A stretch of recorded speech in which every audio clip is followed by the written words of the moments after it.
Right, have this now marked up. Try to keep it relatively evenly spaced, purely because then the tension is even. Drilled the holes. Now they are much bigger than I really needed, because that gives me some room to play with, which is very handy. Now I did initially drill the hole with this well, what the hell is it now, 364, that's an odd number, and it doesn't matter. I drilled it with that, then went through it with the step drill. Now these step drills, if you never use them, they are fucking brilliant, but do be careful because they chew up and go through quicker than you can believe, because they are so good. And you've got the various steps on them. Really very handy drill bits. My next task now, I've already center punched these, so I will drill, using this drill, these holes through here. Once I've got those done, then I will match it up to this piece and do exactly the same thing, but I will drill through the holes that I've just made. That way everything is in the correct position. Now, does it matter that much? No, of course it doesn't. Doesn't have to be that accurate. So let me get those holes drilled, and then we can start to see the assembly. So here it is, set up. We're not at full stretch mode yet. That's the next phase. As you can see how it's going to work. Just grab your wrench and wind. Yes, long-winded process, but that's what happens when you do this kind of shit, and you have to adapt. So I will now keep winding this until I get bored, and then I'll wind that one, and then I'll get it probably back to here somewhere so the springs are stretched open, and then we can take it to the blaster and get the motherfuckers blasted. Blasted motherfuckers. Okay, here it is. As you can see, everything works as I predicted it would. So you got the nuts here on this thread, and there the springs are pulling it in, the nuts are not letting it go in, and then you wind these nuts to the desired opening as far as you want to go. That's your choice, you take it how you will. As you can see, I've already drilled the holes here, obviously with the springs in, and done the same here. Just put them next to each other and drilled straight through. So my next task now will be to take this to the sandblaster, blast the springs both sides. Once I've blasted the springs both sides, then I can powder coat. And then once the powder coat is dried, set, whatever word you want to use, I can then take the tension off of these springs, these bolts, and the springs are now ready to go into the seat when I get those returned.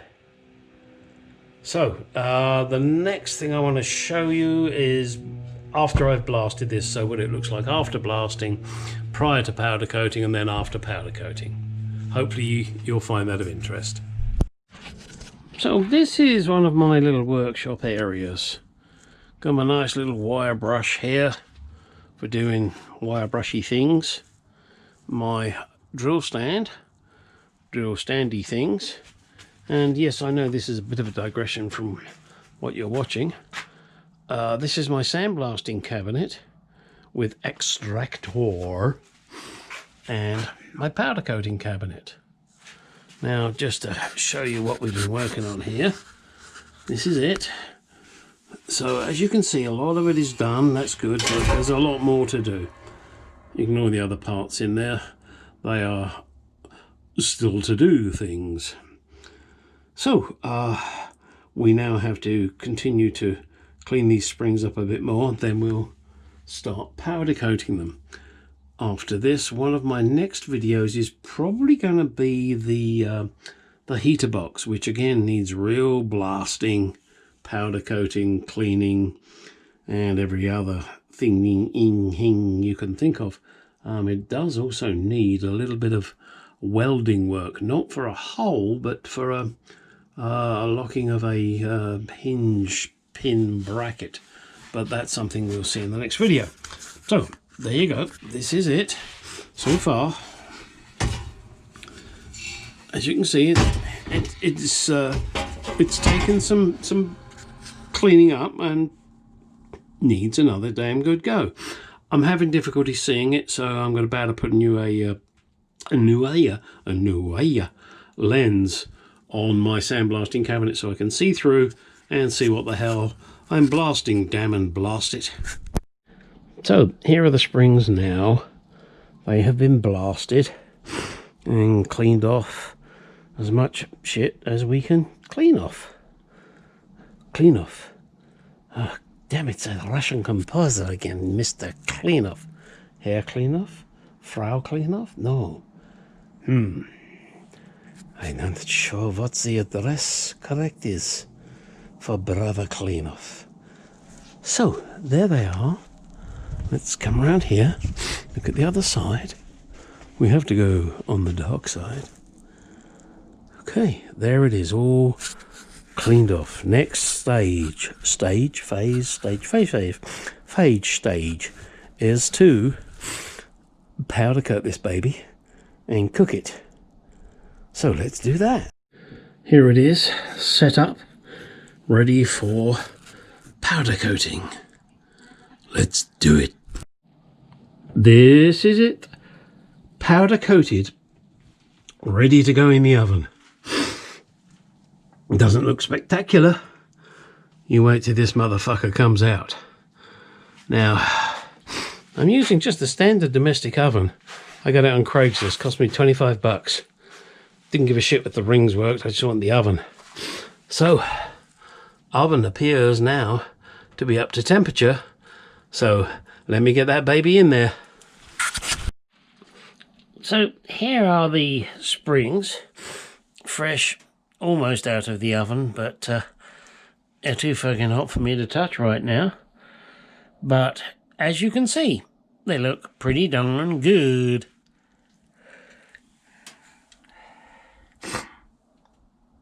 Nice, huh? It's amazing what you can do with some real basic shit. As I said, I got this oven on Craigslist for 25 bucks. Built myself my little spray booth, which is the same size as the oven, so I know if it fits here, it fits in the oven. Bought the Eastwood dual voltage powder coating system, not tremendously expensive. And then some powder coat and shit, yeah, a few reels of tape, you know, nothing spectacular, but it worked. So now I'm going to leave that to cool down now, and I'm going to go into the bathroom with my... No, I'm sorry, digress there a little bit. Don't know what happened. Could be because I'm perverted. Alright, I'm just fucking around. So, there it is, all done. Yeah, I think I'll cut this one off here. You know, usual, like, comment, subscribe, ding the dong, send me loads of money. And then we're going to move on to the heater box. I've decided that's next, so that's something I can do, and it's actually hiding over here, so let me see if I can put it out now. Yes, ignore, actually we'll put that over here because I don't want it to get wet. Here is the heater box. And it has a couple of issues. So I tell you what, rather than try and show you these issues here, I'm going to get this baby up on my bench. We'll take it from there, and that'll be a separate video. Alright, one final clip. This is the springs. They are now powder coated. And if I do say so myself, they're looking fucking great. So, that's what you have to do, guys, to powder coat your springs. Look at that. Alright, not sure if I said it on the last section that I recorded. You know, usual, like, comment, subscribe, suck my dick, send loads of money. Oh, no, that bullshit. Alright, guys. Now get out there in your garage and do some shit. And here are the springs, the finished article. All ready to go in the seat now. They're nicely coated on the inside as well as the outside. And they are now protected from rust and anything else that you want to throw at them. But then again, that will be on the seat, so you ain't going to be throwing stuff at them. That's it. Good night.